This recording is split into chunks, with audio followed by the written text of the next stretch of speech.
17 años después de haber encontrado a una niña de 8 años, vendiendo flores marchitas, a las afueras de un Carrefour. Su madre biológica multimillonaria le entregó las llaves de un Ferrari plateado y le dijo: «Has demostrado que eres digna de volver a casa». Mi hija cogió las llaves. Luego me miró fijamente. Ojalá pudiera decirles que entendí lo que estaba pasando en ese momento. No lo entendí. Bienvenidos a nuestro canal. Antes de comenzar, por favor, haznos saber desde dónde nos estás viendo. Nos encantaría saberlo. Espero que disfrutes escuchando esta interesante historia. Estaba de pie cerca de la parte trasera del pabellón de ingeniería de la Universidad Politécnica de Madrid, sosteniendo un sobre blanco con 300 euros. Dentro mi regalo de graduación, lo máximo que pude conseguir sin tocar el dinero que había reservado para el IBI. El traje que llevaba había estado colgado en mi armario desde mi cena de jubilación. Había perdido unos 5 kilos desde entonces, así que los hombros me caían y los pantalones me quedaban holgados en la cintura. Mi rodilla derecha latía de dolor por la caminata a través del campus, y mis buenos zapatos de vestir habían empezado a pellizcarme los dedos antes incluso de que empezara la ceremonia. Nada de eso me había molestado, hasta que vi el coche aparcado fuera. Era bajo plateado y pulido con el brillo suficiente para atrapar el sol de la tarde. Un fino lazo rojo cruzaba el capó. La gente ya estaba levantando sus teléfonos. Luego estaba la mujer de pie junto a mi hija Victoria Valcárcel. Incluso si no seguías las noticias financieras conocías el nombre. Sistemas Médicos Valcárcel tenía su logo en hospitales por toda España. Victoria tenía ese tipo de apariencia tranquila y cara que hacía que todos los demás enderezaran la espalda sin darse cuenta. Ella le tendió la funda de cuero para las llaves. Lucía la aceptó, y por un feo segundo miré hacia abajo al sobre en mi mano, y me sentí avergonzado de él. Ahí es donde terminó esta historia. Pero comenzó 17 años antes, en una gélida noche de noviembre, a las afueras de un Carrefour en la carretera de Burgos en Madrid. Yo tenía 46 años entonces, y todavía repartía el correo para Correos. Ese día en particular, uno de los carteros más jóvenes había llamado para decir que estaba enfermo, así que yo había cubierto parte de su ruta después de terminar la mía. Para cuando fiché la salida eran casi las 2:00 y una lluvia helada había empezado a golpear el parabrisas de mi vieja furgoneta Ford. Paré en el Carrefour a por café, ibuprofeno y una cena congelada. Fue entonces cuando la vi. Una niña pequeña estaba de pie cerca del retorno de carritos bajo una débil luz amarilla. Su sudadera gris era demasiado fina para el clima, y los puños le cubrían la mitad de las manos. Sostenía 5 flores envueltas en papel de periódico húmedo. No eran flores compradas en una tienda. Parecían algo arrancado de un jardín descuidado. Tallos doblados, hojas rotas, pétalos rosas que se volvían marrones en los bordes. Dio un paso hacia un hombre que empujaba un carrito. «¿Le gustaría una flor, señor? Solo 1 euro». Él pasó de largo sin mirarla. Ella no se quejó. Simplemente volvió al borde de la acera y esperó. Observé a 2 personas más ignorarla antes de salir de mi furgoneta. «¿Tienes licencia para este negocio de flores, hija?», pregunté. Sus ojos se abrieron de par en par. Parecía lista para salir corriendo. Levanté ambas manos. «Tranquila, estoy bromeando». Me estudió cuidadosamente. «¿Quiere una?». «¿Cuánto por todas?». 5 euros. Le entregué un billete de 10. Contó las flores 2 veces y luego me las tendió. «No tengo cambio». «Quédatelo». Su rostro se tensó.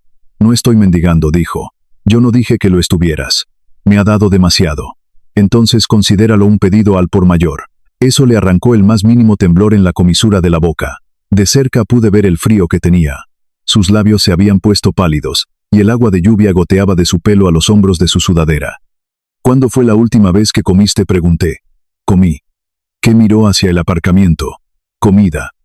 Eso lo aclara todo. Ella apartó la mirada. Había un McDonald's dentro del supermercado en aquel entonces. Le dije que iba a por café, y le pregunté si quería algo caliente. Se negó 2 veces. A la tercera le dije que podía pagar su propia comida con el dinero de las flores, si eso la hacía sentir mejor. Me siguió dentro, pero se mantuvo varios pasos por detrás. Pidió 6 McNuggets de pollo, patatas pequeñas y chocolate caliente. Cuando llegó la comida, comió lentamente como alguien que intenta no llamar la atención. A la mitad vi que envolvía 2 nuggets en una servilleta y los deslizaba en el bolsillo de su sudadera. «¿Te guardas esos?», pregunté. «Para mañana». Ese fue el momento en que algo en mi pecho cambió. «¿Cómo te llamas?», dudó. «Lucía». «Yo soy Tomás». Asintió, pero no ofreció un apellido. Le pregunté dónde estaban sus padres. Sus hombros se tensaron. «Estoy bien. Una niña de 8 años vendiendo flores fuera de un Carrefour por la noche generalmente no está bien. Tengo 9. No los tenía. Lo supe más tarde. Me alejé de la mesa y llamé a la policía. En voz baja pensé. No lo suficientemente baja. Cuando me giré la silla estaba vacía. La vi corriendo por las puertas automáticas. Lucía. Para cuando llegué al aparcamiento, mi rodilla ya estaba protestando. Logró pasar 2 filas de coches antes de resbalar en el asfalto mojado. Se levantó a trompicones antes de que yo pudiera acercarme. Aléjese de mí, me detuve. La lluvia corría por mi frente y entraba en mis ojos. No te voy a llevar a ninguna parte, le dije. Les llamó. Sí, no voy a volver. Volver a donde se envolvió a sí misma con ambos brazos y no dijo nada. Me quedé a unos 5 metros de distancia. No te voy a agarrar, le dije, pero tampoco te voy a dejar aquí fuera. 2 coches patrulla llegaron 10 minutos después. Una trabajadora social de la comunidad llegó casi 1 hora después de eso. Así fue como conocí a Carmen Ruiz, una mujer cansada con un abrigo marrón, que parecía que no había dormido en condiciones desde la época de la transición. Se arrodilló junto a Lucía y le habló suavemente. Lucía se negó a responder. Carmen finalmente me llevó a un lado. Se escapó de una casa de acogida ayer, me dijo. ¿Por qué aún estamos aclarando eso? Dijo que no iba a volver. Carmen miró hacia la niña. Había un chico mayor en la casa. Le había estado quitando la comida y amenazándola. Los padres de acogida no se dieron cuenta a tiempo. ¿Dónde está su familia? La madre la abandonó con una conocida hace varios años. La conocida no podía quedarse con ella. No hemos podido localizar a la madre. Miré a Lucía sentada en la parte trasera del coche patrulla, aún sosteniendo la bolsa de papel, con los nuggets que le sobraron. ¿Qué pasa ahora? Carmen me dedicó una mirada de cansancio. Esta noche acogida de emergencia, mañana papeleo. No me llevé a Lucía a casa esa noche. La vida real no funciona como en las películas. No te encuentras a una niña asustada en un aparcamiento y simplemente decides que te pertenece. Pero a la mañana siguiente llamé a Carmen. Luego volví a llamar 3 días después. A la semana siguiente, después de que Lucía fuera trasladada a otro hogar temporal, pregunté si podía visitarla. Carmen me dijo que no al principio. Luego me explicó lo que haría falta para que un viudo soltero sin hijos se convirtiera en un padre de acogida certificado.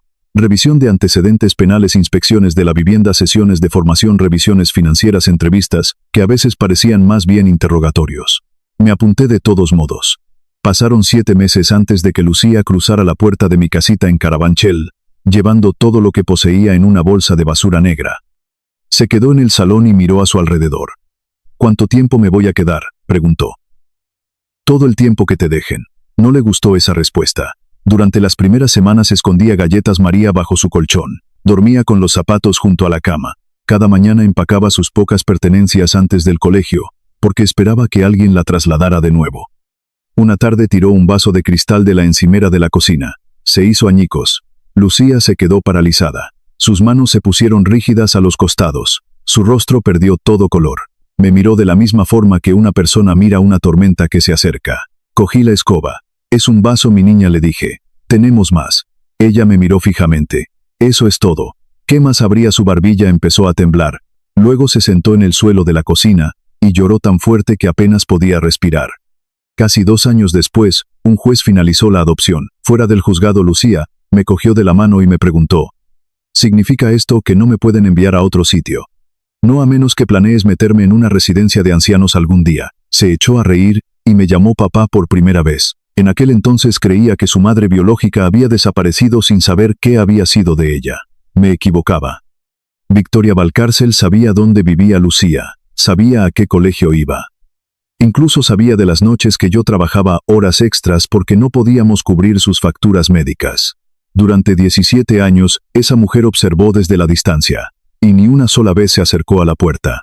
El primer año que Lucía vivió conmigo, no confiaba en nada que no cupiera dentro de una mochila. Comida, ropa, material escolar, incluso personas. Especialmente personas. Pasó tiempo antes de que dejara de preguntar si todavía se quedaría cada domingo por la noche. Durante un tiempo pensé que los papeles de adopción arreglarían eso. No lo hicieron. Aclara la garganta. Un juez podía cambiarle el apellido en una tarde, pero no podía borrar años de ser trasladada de una casa a otra. Así que aprendí a no dar grandes discursos. Simplemente seguí estando ahí.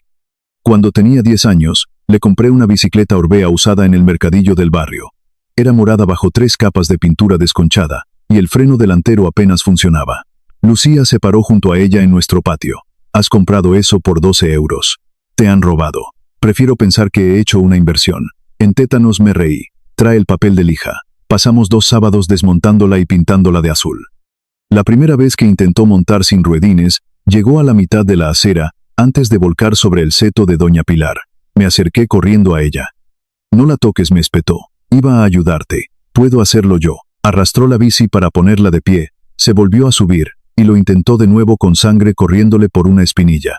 Esa era Lucía.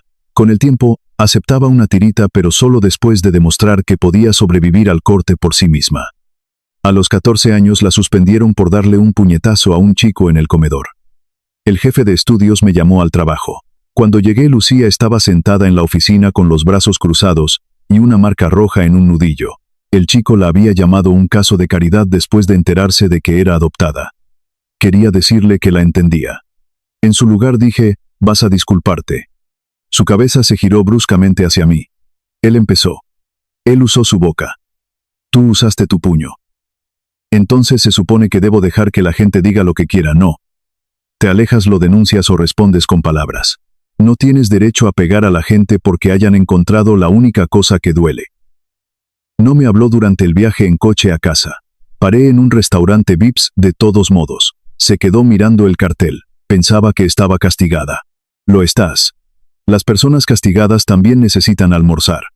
Con una porción de tarta de manzana le dije: «No tienes por qué avergonzarte de dónde vienes, pero no puedes usarlo como permiso para volverte cruel». Hundió el tenedor en la corteza. «Odio cuando suenas razonable. La mayoría de los adolescentes lo hacen». Se disculpó con el chico a la mañana siguiente. No sintió cada palabra, pero las dijo. En el instituto, Lucía se había convertido en el tipo de estudiante que los profesores recordaban. No por pibe bupé, porque levantara la mano más que los demás, sino porque se quedaba después de clase para preguntar cómo funcionaba algo. Era buena en matemáticas, mejor de lo que yo había sido jamás. Cuando cursó álgebra, pasé 3 noches en la mesa de la cocina, volviendo a aprender ecuaciones para poder ayudarla. Vi videos por internet, llené medio blog de notas, y aún así me equivoqué en un problema. Lucía se asomó por encima de mi hombro. «Has cambiado los signos. Te estaba poniendo a prueba. Has escrito: odio las variables en el margen. Eso también era parte de la prueba». Se rió tan fuerte que le salió leche por la nariz. Esos son los años que recuerdo más claramente. No los cumpleaños ni las notas, sino las noches de martes en la mesa de la cocina. Los sándwiches mixtos quemados, las discusiones sobre si era lo suficientemente mayor para llegar después de las 10 cosas ordinarias. Así es como se construye un hogar, no todo a la vez, sino pieza por pieza, cuando nadie está mirando. Cuando Lucía fue aceptada en el programa de Ingeniería Biomédica de la Universidad Politécnica de Madrid, entró corriendo en la cocina sosteniendo la carta. «He entrado». Levanté la vista de un montón de correo. «¿Estás segura?» Me golpeó el pecho con el sobre. «Léelo». La beca cubría la matrícula, pero no todo lo demás. Estaba la residencia, los planes de comida, los libros, el seguro, las cuotas de laboratorio y una docena de cargos que las universidades de alguna manera olvidaban mencionar en los folletos. Le dije que lo solucionaríamos. Ella me dijo que no hiciera ninguna estupidez. Así que naturalmente vendí mi barco de pesca. No era gran cosa. Una barca de aluminio de 5 metros, con una franja verde descolorida y un motor fuera borda, que necesitaba oraciones en las mañanas frías. Mi difunta esposa y yo solíamos llevarlo al pantano de San Juan antes de que ella enfermara. Después de que muriera, lo guardé en el jardín lateral, bajo una lona azul. Solo lo sacaba 2 veces al año, pero verlo allí me hacía sentir que parte de mi antigua vida todavía me esperaba. Un hombre de Toledo lo compró por 4.800 euros. Me quedé en el camino de entrada mientras lo enganchaba a su furgoneta. Cuando se alejó, los neumáticos dejaron 2 marcas pálidas en la hierba. Lucía volvió a casa ese fin de semana y se dio cuenta de inmediato. ¿Dónde está el barco? Lo vendí. Su rostro cambió. ¿Por qué estaba ahí parado, muerta de risa? El motor estaba fallando. Papá, suspiré. Necesitabas la fianza del colegio mayor. Dejó su mochila con fuerza. Te dije que no hicieras eso. Era mi barco. También era de mamá. Eso me detuvo. Rara vez mencionaba a mi esposa de esa manera. Nunca la había conocido, pero se sabía todas las historias. Lo sé, le dije. No tienes que seguir renunciando a cosas por mí. No estoy renunciando a mi vida. Eso es lo que parece. Tomé aire. No me estás quitando nada, Lucía. Yo elijo dónde ponerlo. Miró hacia otro lado y se secó la mejilla con el talón de la mano. Un día dijo, te compraré otro barco. Me conformaré con que pagues la factura de tu teléfono a tiempo.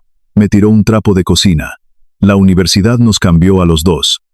Lucía se volvió más independiente, que era exactamente lo que yo quería, y de alguna manera más difícil de lo que esperaba. Dejó de llamar todas las noches. Tomaba decisiones sin preguntarme. A veces me enteraba de cosas importantes después de que ya habían sucedido. Al mismo tiempo mi cuerpo empezó a recordarme que ya no tenía 46 años. Mi rodilla derecha llevaba años mal, pero luego mi espalda baja se sumó a la queja. 2 dedos de mi mano izquierda se entumecían después de largos viajes en coche. Empecé a olvidar pequeñas cosas: dónde había dejado las gafas, si me había tomado la pastilla de la tensión, por qué había entrado al garaje. Nada serio, me decía a mí mismo, solo la edad. Me jubilé de correos antes de lo previsto tras resbalar en un porche helado durante mi ruta. La caída no rompió nada, pero terminó lo que años de escaleras y pesadas sacas de correo habían empezado. No le dije a Lucía cuánto dolor sentía. Estaba trabajando en su proyecto de fin de grado, un dispositivo de movilidad diseñado para ayudar a pacientes mayores a recuperar el equilibrio después de una cirugía. La ironía no se me escapaba. Una tarde me llamó mientras yo calentaba una sopa de bote. ¿Te tomaste la medicación? Sí. ¿Cuál, la que tiene forma de pastilla? Papá, yo me la tomé. Hubo una pausa. Suenas cansado. Estoy jubilado. Estar cansado está en la descripción del trabajo. No se rió. Me dirás si pasa algo malo, ¿verdad? Por supuesto. Esa respuesta llegó demasiado rápido, y ambos lo sabíamos. Para la mañana de su graduación, me había convencido a mí mismo de que lo estaba haciendo bien. Salí de casa a las 5:30 en mi vieja furgoneta Ford del 2005, llevando el mismo traje azul marino que me había puesto en mi cena de jubilación. En la guantera, había un sobre blanco con 300 euros y una nota escrita a mano para lo que venga después. Aparqué más lejos del complejo de ingeniería de lo que debía, y caminé lentamente fingiendo admirar el campus cada vez que mi rodilla me obligaba a detenerme. Cuando Lucía cruzó el escenario me levanté antes que nadie en mi fila. Es mi hija, le dije a la mujer que estaba a mi lado. Ella sonrió. Se nota. Tras la ceremonia, los graduados y sus familias se trasladaron a una recepción en el pabellón de ingeniería. Un miembro del profesorado anunció que una de las principales donantes presentaría un premio especial a Lucía por su proyecto de fin de grado.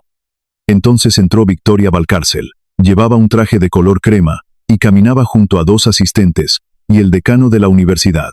Fuera, 2 SUV negros esperaban cerca del bordillo. Conocía su nombre por los anuncios de televisión y las salas de los hospitales.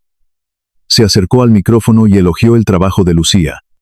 Habló sobre la innovación, la disciplina y la importancia de construir un futuro mejor. Luego su voz cambió. Hay otra razón por la que esta joven es importante para mí. Lucía se quedó inmóvil. Victoria se giró hacia ella. Soy su madre biológica. Nadie vitoreó. Durante varios segundos, el único sonido fue el zumbido del aire acondicionado sobre nosotros. Miré a Lucía esperando ver sorpresa, pero no estaba sorprendida. Eso me asustó más que el anuncio. El asistente de Victoria adelantó una pequeña caja de cuero rojo. Dentro había una llave de Ferrari. A través de la pared de cristal podía ver el coche plateado esperando fuera con un lazo cruzando el capó. Victoria sonrió a mi hija. Has pasado años demostrando qué tipo de mujer eres, dijo. Has demostrado que eres digna de volver a casa. Lucía extendió la mano y cogió la llave. Mis dedos se cerraron alrededor del sobrebarato en mi bolsillo. Luego Victoria le entregó una carpeta color crema. Solo hay una pequeña formalidad, dijo antes de irnos. Victoria sostuvo la carpeta color crema con ambas manos como si estuviera presentándole antes de Lucía un diploma en lugar de papeleo.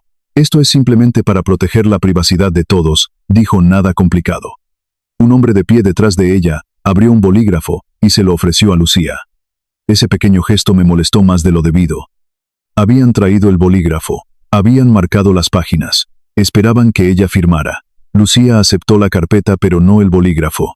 ¿Qué estoy firmando exactamente?, preguntó. Victoria le ofreció una sonrisa paciente. Un acuerdo de reconciliación familiar. Nos permite avanzar sin interferencias externas. Interferencias externas. Los medios de comunicación, abogados, personas que podrían intentar explotar esto. La forma en que dijo personas hacía sonar como si ya hubiera clasificado a toda la habitación en útiles e inconvenientes. Se giró hacia los invitados. Lucía tendrá todas las oportunidades que debería haber tenido desde el principio. Luego comenzó a enumerarlas. Un piso en Barcelona, cerca de la sede central de Sistemas Médicos Valcárcel, un puesto en la Fundación Familiar, acceso a la finca en La Moraleja, un fondo de transición para viajes, ropa, seguridad y cualquier otra cosa que Lucía pueda necesitar mientras se ajusta a su nueva vida. Nueva vida. Esas dos palabras cayeron más duro que el resto. Miré alrededor del pabellón. Aclara la garganta. Los miembros del profesorado estaban de pie cerca de manteles blancos y bandejas de sándwiches intactos. Los padres cuchicheaban entre ellos. Los graduados sostenían vasos de plástico con limonada y miraban fijamente. Fuera del muro de cristal, el Ferrari descansaba bajo el sol de la tarde, como una promesa pulida. Lucía abrió la carpeta. Victoria siguió hablando. Por supuesto, no hay presión para que cambies tu apellido. Esa sería enteramente tu elección. Pero si quisieras reconectar con la familia Valcárcel públicamente, te apoyaríamos en eso. Mi mano todavía estaba dentro del bolsillo de mi chaqueta aferrada al sobre que había traído. 300 euros para lo que viniera después. En ese momento se sentía casi insultante. Bajé la mirada a mis zapatos. Los había pulido la noche anterior, pero el cuero estaba agrietado cerca de los dedos. Frente a mí, uno de los asistentes de Victoria llevaba unos zapatos que probablemente costaban más que mi cheque mensual de jubilación. Me odié a mí mismo por darme cuenta. Peor aún, odié el pensamiento que siguió. Tal vez esto era lo que Lucía merecía. No la vieja Ford con una calefacción que funcionaba solo cuando le apetecía. No mi casa de una sola planta en Carabanchel, con un canalón suelto, y la puerta del baño que nunca cerraba del todo bien.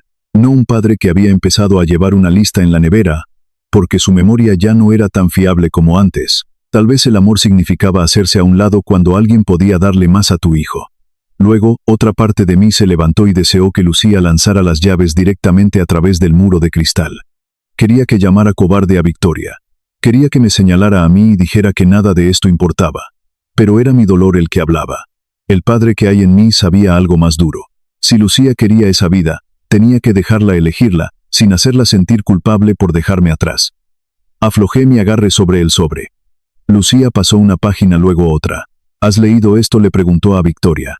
Por supuesto. Cada sección mi equipo legal lo preparó. Esa no fue mi pregunta.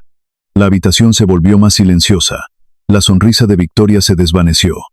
Sí, lo he revisado. Lucía volvió a mirar hacia abajo. Yo estaba demasiado lejos para leer las páginas, pero vi varias pestañas amarillas a lo largo del borde. Líneas de firma, casillas para iniciales. El hombre del bolígrafo dio un paso más cerca. Puedes tomarte tu tiempo, dijo.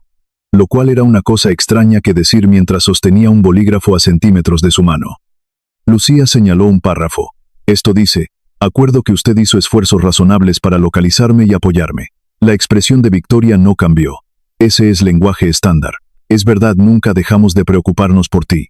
Lucía levantó los ojos. Eso no es lo que he preguntado. Victoria miró brevemente hacia el decano, luego de vuelta a Lucía. Hubo circunstancias que no comprendes. Entonces, ayúdame a comprenderlas. Algunos de los presentes bajaron sus teléfonos. Esto había dejado de parecer una sorpresa feliz. Victoria entrelazó las manos. Yo era muy joven. Estaba bajo una enorme presión por parte de la familia de Daniel. Creían que tú no eras su hija.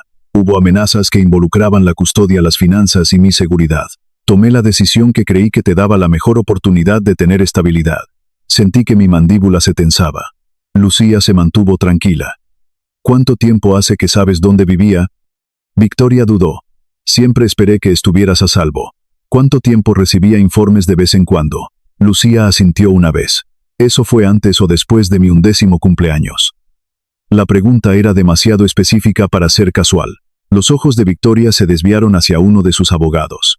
Ese fue el primer momento en que me di cuenta de que Lucía había entrado en esta habitación sabiendo más que yo.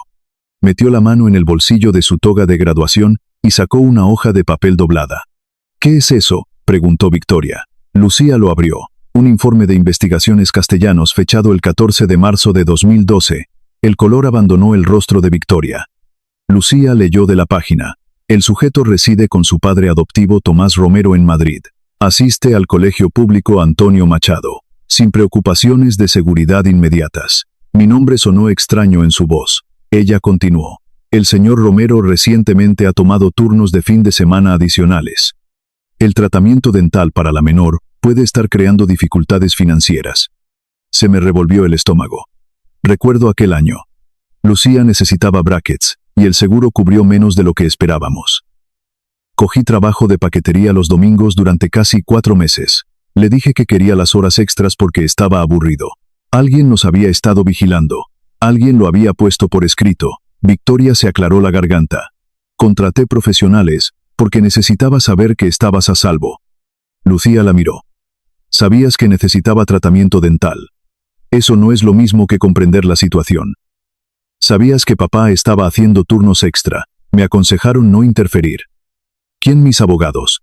La voz de Lucía se mantuvo uniforme. Le aconsejaron que no me enviara una tarjeta de cumpleaños. Nadie se movió. Yo quería dar un paso al frente, pero algo me detuvo. Esta era la pregunta de Lucía. Se había ganado el derecho de hacerla ella misma. Victoria bajó la voz. Sé que esto tiene un aspecto terrible. No tiene un aspecto terrible, dijo Lucía. Es terrible. Uno de los miembros del personal de la universidad se movió hacia el micrófono, probablemente esperando terminar la escena. Lucía levantó una mano. Casi he terminado. Luego se volvió ligeramente hacia la audiencia. Hace 3 semanas fui contactada por una abogada llamada Clara Ríos. Una mujer en la tercera fila se puso de pie. Llevaba un traje azul oscuro y una sencilla carpeta de cuero. Sin asistentes, sin seguridad. Victoria se quedó mirándola. No tenías autoridad para contactar con Lucía antes de que la revisión del patrimonio estuviera completa. La expresión de Clara permaneció neutral. Represento al fideicomisario independiente. Estábamos legalmente obligados a notificarla. Lucía volvió a mirarme. Yo debía parecer completamente perdido, porque su rostro se suavizó durante medio segundo. Luego explicó. El marido de Victoria, Daniel Valcárcel, había muerto 8 meses antes. Su fideicomiso incluía a todos los hijos biológicos legalmente verificados. Durante la revisión del patrimonio, los viejos registros llevaron al fideicomisario hasta Lucía. Una comparación de ADN con el hermano de Daniel confirmó la verdad. Lucía era la hija biológica de Daniel Valcárcel, y tenía derecho a una parte sustancial del fideicomiso familiar, lo aprobara Victoria o no. Ella no tiene que mudarse contigo, dijo Clara. El abogado de Victoria dio un paso al frente. Este no es el lugar para interpretaciones legales. Clara lo ignoró. Ella no tiene que cambiar de apellido. No tiene que unirse a la fundación. Y no tiene que renunciar por escrito a su derecho a hablar honestamente sobre su infancia. La carpeta en las manos de Lucía de repente se veía diferente. No era un regalo de bienvenida a casa. Era una correa con un envoltorio caro. Miré a Lucía. ¿Lo sabías?, pregunté. Ella asintió. Desde hace 3 semanas. ¿Por qué no me lo dijiste? Sus ojos se encontraron con los míos. Porque necesitaba saber por qué iba a volver. La respuesta dolió más de lo que esperaba. No porque hubiera hecho algo mal, sino porque había cargado con todo esto sola. Victoria dio un paso hacia ella. Lucía, podemos hablar de esto en privado. Está siendo abrumada por personas con sus propias agendas. Lucía miró hacia la llave del Ferrari en su palma. Luego cerró los dedos alrededor de ella. Gracias, dijo. Aceptaré el coche. Los hombros de Victoria se relajaron. Una sonrisa volvió a su rostro. La mía debía de haber desaparecido. Luego Lucía se volvió hacia Clara. Ahora me gustaría que mi abogada explique qué esperaba la señora Valcárcel a cambio. Clara Ríos caminó hacia el frente sin apresurarse. Esa fue la primera cosa que noté sobre ella. Todos los demás en el pabellón parecían inquietos. El abogado de Victoria le susurraba urgentemente a uno de sus asistentes. El decano tenía ambas manos entrelazadas frente a él, como si tratara de decidir si esto se había convertido en un problema legal o en un desastre de relaciones públicas. Clara se veía tan tranquila como si se acercara a la ventanilla del banco. Se detuvo junto a Lucía. Para que conste en acta, dijo, represento al fideicomisario independiente que supervisa el patrimonio de Daniel Valcárcel. No represento a Victoria Valcárcel, ni a Sistemas Médicos Valcárcel, ni a la universidad. El abogado de Victoria dio un paso adelante. Este es un asunto familiar privado. Clara lo miró. Entonces probablemente no debería haberse anunciado frente a 200 personas. Unas cuantas risas nerviosas recorrieron la sala. Incluso Lucía miró hacia abajo para ocultar una sonrisa. Clara abrió su carpeta. Lucía Romero ha sido legalmente verificada como la hija biológica de Daniel Valcárcel. Bajo los términos de su fideicomiso, ella es una beneficiaria. Ese estado no depende de dónde viva, qué apellido use, si acepta empleo de la familia, o si mantiene una relación con la señora Valcárcel. Victoria levantó la barbilla. Nadie dijo lo contrario. Clara pasó una página. El acuerdo que su equipo legal le dio dice lo contrario en varios lugares. Su abogado negó con la cabeza. Eso es una grave tergiversación. Entonces, no le importará si lo explico. Él abrió la boca, pero Victoria levantó una mano. Déjela hablar. Su voz estaba controlada, pero podía ver el pulso latiendo rápidamente en la base de su garganta. Clara sostuvo en alto la carpeta color crema que le habían dado a Lucía.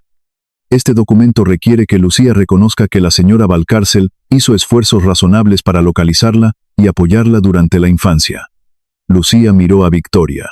No lo hiciste. La boca de Victoria se tensó. Clara continuó. También impide que Lucía hable públicamente sobre las circunstancias de su abandono, los informes de investigación o cualquier dificultad financiera que experimentara después de entrar en el sistema de acogida. Un murmullo se extendió por la sala. Contiene una amplia exención de reclamaciones, dijo Clara, incluyendo reclamaciones que Lucía puede que aún no sepa que tiene, y le da a un equipo de comunicaciones seleccionado por la familia Valcárcel la autoridad para aprobar entrevistas, declaraciones públicas y relatos escritos relacionados con su infancia. El decano de la universidad se frotó la frente.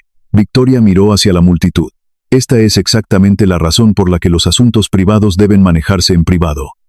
El lenguaje en los acuerdos legales puede sonar duro cuando se saca de contexto. Lucía se cruzó de brazos. ¿Qué contexto convierte una mentira en verdad, Lucía, por favor? No tú trajiste a los periodistas. Victoria echó un vistazo hacia la cámara de las noticias locales cerca de la pared trasera. Ya estaban aquí por la universidad. Tú arreglaste que se quedaran para el premio. Victoria no respondió. Clara cerró la carpeta.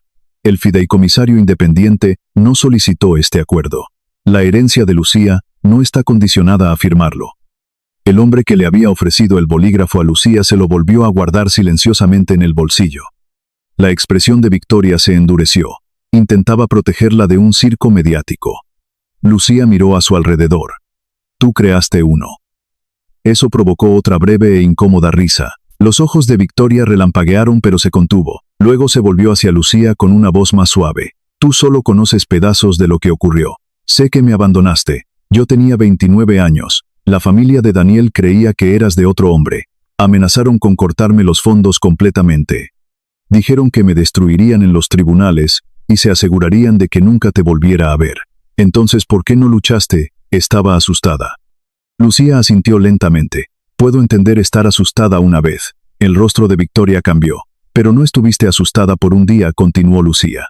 Tuviste 17 años. La sala volvió a quedarse en silencio. Victoria miró hacia mí como si esperara ayuda. Casi me reí de eso. En su lugar hice la pregunta que había estado asentada en mi pecho desde que Lucía leyó el informe del investigador. Tus abogados te dijeron que no le enviaras una tarjeta de cumpleaños. Victoria me miró. Por primera vez ese día pareció verme de verdad. No como el hombre de pelo gris de pie cerca de la pared. No como un obstáculo. Sino como la persona que había estado allí, mientras ella observaba desde otro lado. Me dijeron que el contacto podía desestabilizar su acogida, dijo. Durante 17 años, apartó la mirada. Quería contarle sobre la noche que le extirparon el apéndice a Lucía, y se despertó preguntando si yo seguiría allí por la mañana. Quería contarle de la vez que trabajé en Nochebuena, porque me faltaba dinero para la factura del ortodoncista. Quería levantar cada sacrificio como si fuera un recibo, pero luego vi a Lucía de pie junto a Clara. Este no era mi juicio, y el amor no era una deuda que necesitara cobrar en público. Así que di un paso atrás. Lucía se dio cuenta. Respiró hondo. Sigues diciendo que vigilabas porque te importaba, le dijo a Victoria. Pero observar no es ser madre. Su voz no era alta. No necesitaba serlo. Me señaló con el dedo. Él no miró. Él se presentó. Los ojos de Victoria se movieron hacia mí de nuevo. Lucía continuó.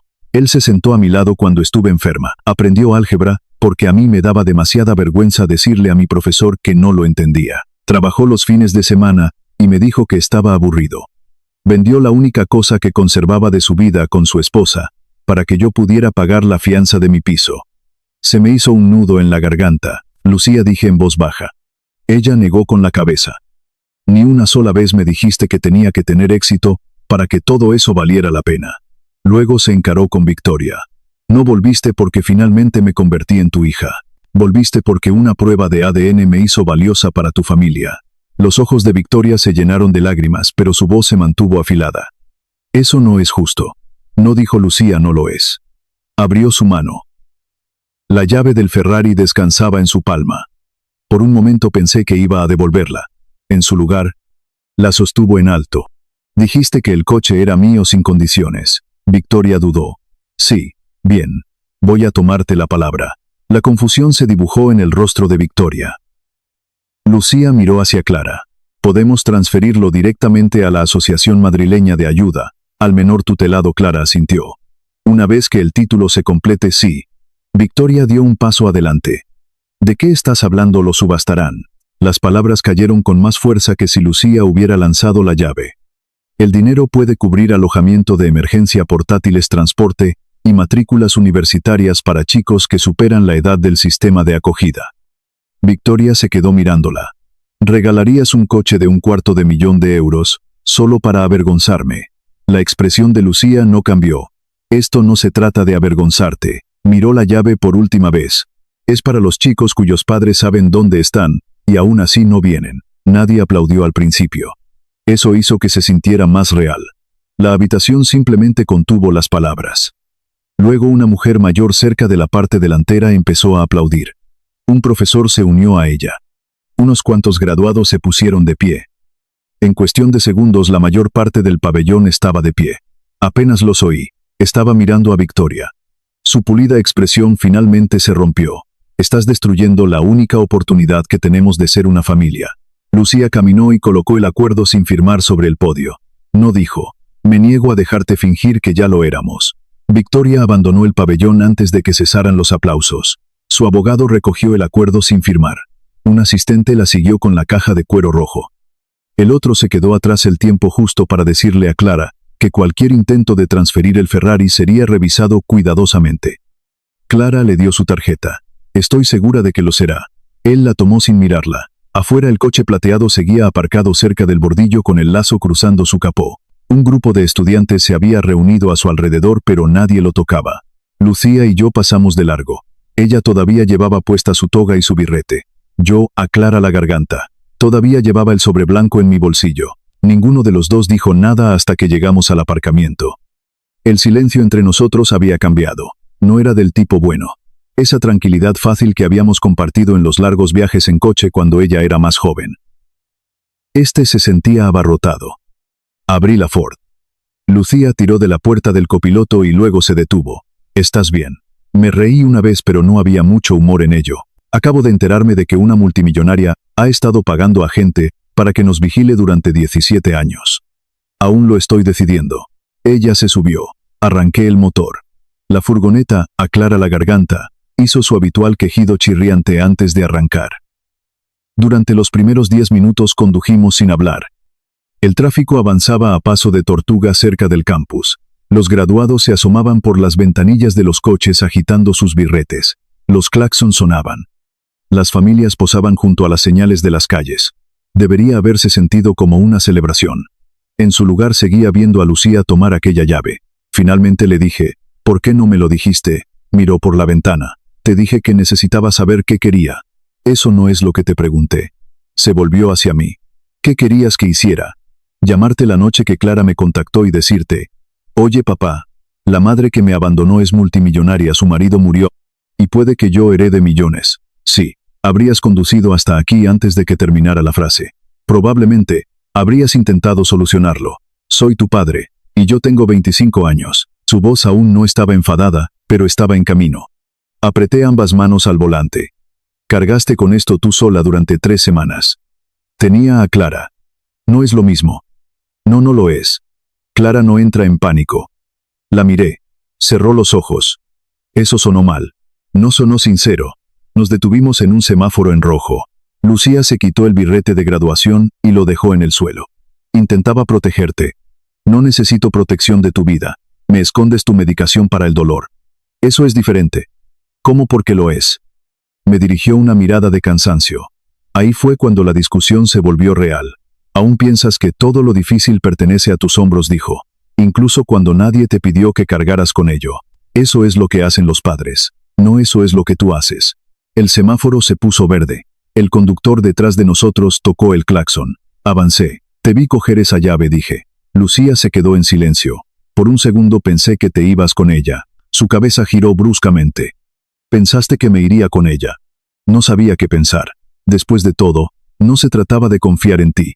Suena exactamente a eso. Exhalé con fuerza. Se trataba de mí, ella esperó. Odiaba decir la siguiente parte en voz alta. Tengo 63 años. Mi rodilla apenas logró cruzar el campus. Me olvido de las cosas. La mitad del tiempo eres tú, quien me recuerda que me tome mis pastillas. Y luego aparece esta mujer con un Ferrari, pisos, dinero, contactos, todo lo que yo no pude darte. Lucía me miró fijamente. Pensé que tal vez mirarías su vida, y te darías cuenta de que te habías conformado con la mía. No respondió de inmediato. Pasamos el río, y luego nos incorporamos a la autovía. Finalmente dijo, no estás compitiendo con ella. No me lo parecía. Ella está compitiendo con 17 años que no puede recuperar. Mantuve mis ojos en la carretera. Y está perdiendo, añadió Lucía, porque tú estuviste allí. El enfado me abandonó dejando algo más pesado. En un área de descanso cerca de Aranjuez, me metí en una plaza de aparcamiento. Lucía me miró. ¿Qué hacemos? Mi rodilla necesita 5 minutos. Esa no era toda la verdad. Metí la mano en la chaqueta y le tendí el sobre. Frunció el ceño. ¿Qué es esto, tu regalo de graduación? Papá, ábrelo. Deslizó el dedo por debajo de la solapa y sacó los billetes. Luego desdobló la nota. Para lo que venga después. Su boca se tensó. 300 euros. Sé que no es mucho. Me miró como si hubiera dicho una tontería. Esto es lo primero que alguien me ha dado hoy sin pedir nada a cambio. Aparté la mirada. Extendió la mano por encima de la consola y tomó la mía. Nos quedamos sentados allí, hasta que mi rodilla dejó de dolerme lo suficiente para conducir. Durante un par de días creí que lo peor había quedado atrás. Luego el video se extendió. Un estudiante había grabado el discurso de Lucía y lo había subido a internet. Para el lunes por la mañana, la televisión local lo había captado. Para el miércoles, sitios web nacionales publicaban titulares sobre la niña de acogida que rechazó a su madre multimillonaria. Algunas personas elogiaban a Lucía, otros la llamaban desagradecida. Algunos afirmaron que yo la había criado para odiar a los ricos.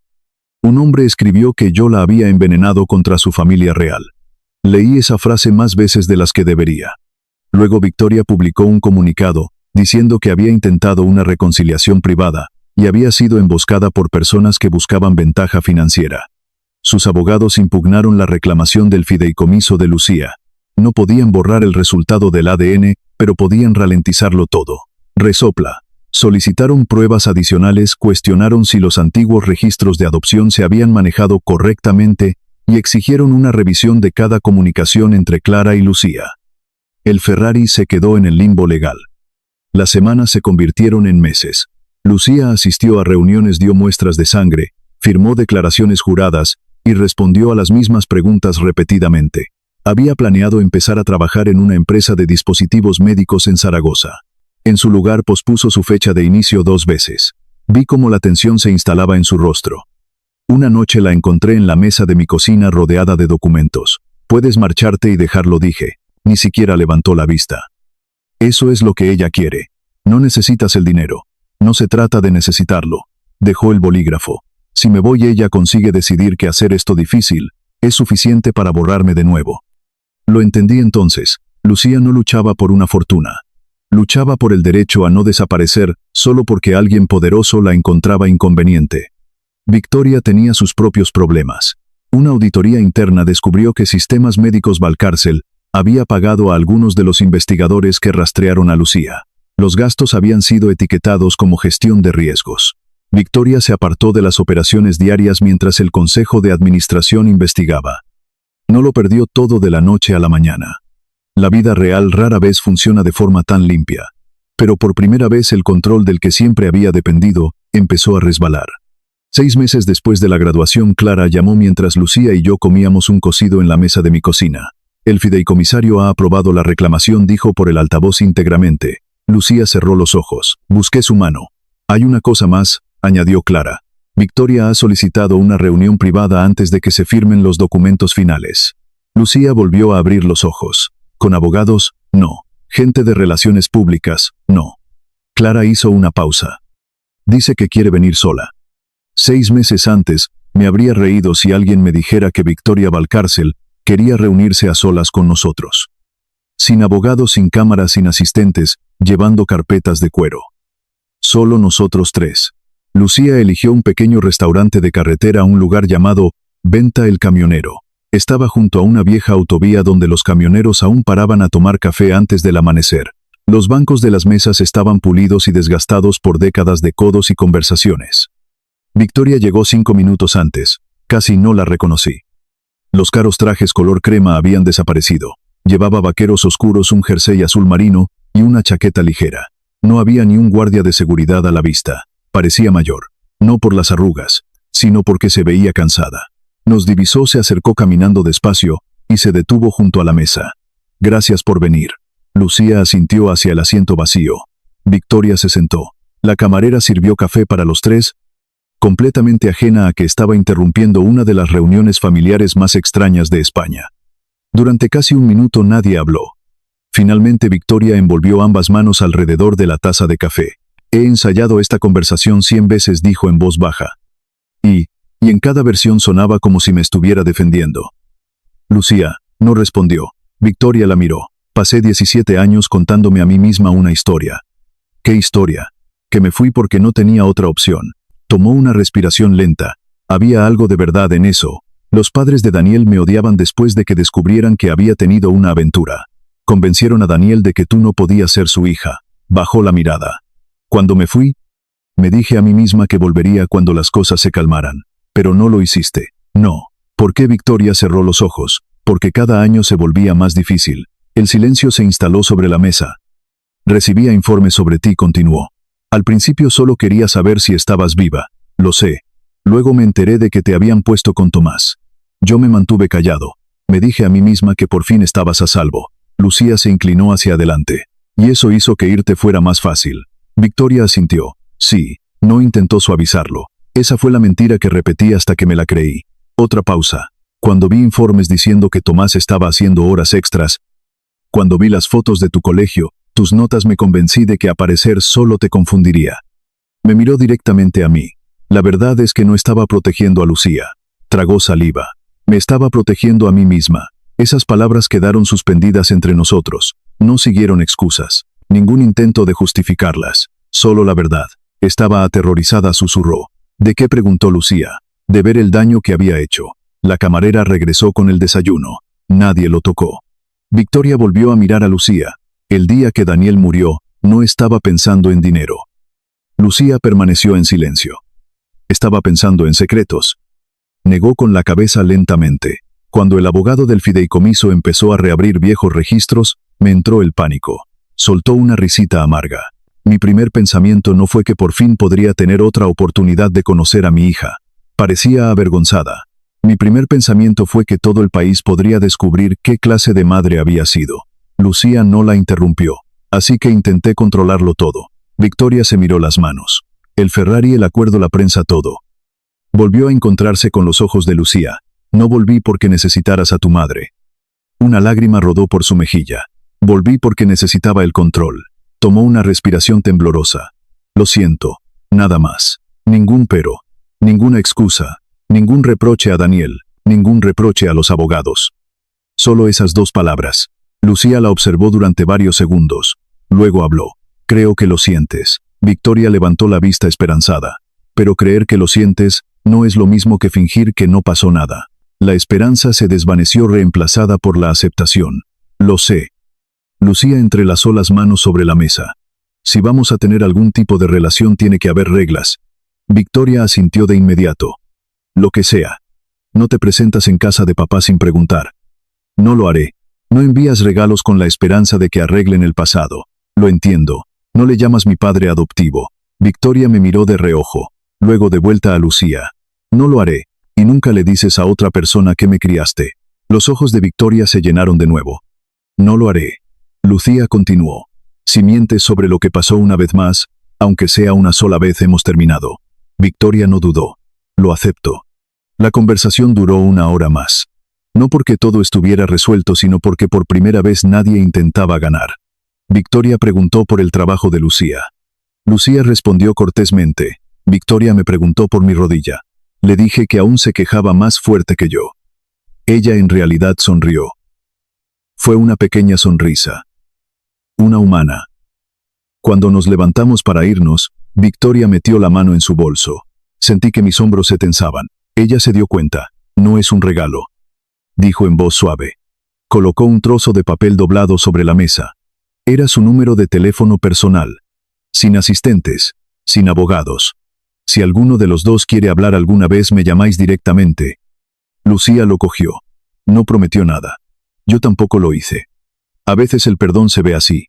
No es un abrazo ni lágrimas, sino simplemente dejar una puerta sin echar la llave. Un mes más tarde, el fideicomisario lo finalizó todo. Lucía recibió exactamente lo que la ley decía que le pertenecía. No se mudó a la mansión de los Valcárcel. No se unió a la empresa familiar. Siguió trabajando como ingeniera. El Ferrari fue transferido, subastado y convertido en becas, asistencia de vivienda, portátiles y ayudas de transporte para jóvenes extutelados. Lucía pagó la hipoteca restante de mi casa. Discutí con ella durante 3 días. No necesito que pagues mis facturas. Ella sonrió. No me criaste para que te debiera algo. Exactamente. Me criaste para que supiera cómo cuidar a las personas. No pude pensar en un buen argumento después de eso. Una mañana de primavera, casi un año después de la graduación, Lucía me llevó al pantano de San Juan. Había una barca de pesca de aluminio usada atada al muelle. No era elegante, no era cara. Justo el tamaño adecuado. Me lanzó las llaves. Cumpliste tu promesa, le dije. No, ella se rió. Tú cumpliste la tuya. Pasamos la tarde pescando casi nada. Fue perfecto. Antes de que condujéramos a casa, Lucía me pidió que tomáramos una foto. No junto ao barco, no junto ao lago, junto a mi vieja furgoneta, Ford del 2005. Entrelazó su brazo con el mío. Sonríe, papá, y lo hice. Esa foto todavía descansa sobre mi chimenea. La gente a veces pregunta por qué no hay una foto del Ferrari, o de la finca de los Valcárcel, o del día en que Lucía heredó suficiente dinero para cambiar su vida para siempre. La respuesta es sencilla. Esas cosas cambiaron su futuro. La vieja Ford nos recuerda quién la llevó hasta allí. Hacerme mayor me ha enseñado algo que ojalá hubiera comprendido antes. La mayoría de los padres no le temen a envejecer por culpa de las arrugas, el dolor en las articulaciones, o por tener cheques de jubilación más pequeños. Tenemos miedo de volvernos innecesarios. De despertarnos una mañana y darnos cuenta de que las personas a las que pasamos nuestra vida amando simplemente han avanzado más allá de nosotros. Lucía me enseñó algo diferente. Si pasas años criando a alguien con paciencia, honestidad y amor incondicional, puede que algún día dejen de necesitarte para resolver cada problema, pero nunca dejarán de saber dónde está el hogar. La sangre puede explicar dónde comienza un hijo, pero no puede explicar quién se quedó. Victoria le dio la vida a Lucía. Yo tuve la suerte de compartir el resto. Gracias por escuchar mi historia. Si alguien en tu vida demostró que la familia se construye por amor en lugar de por sangre, me encantaría saber de ellos. A veces esas historias nos recuerdan lo que de verdad importa.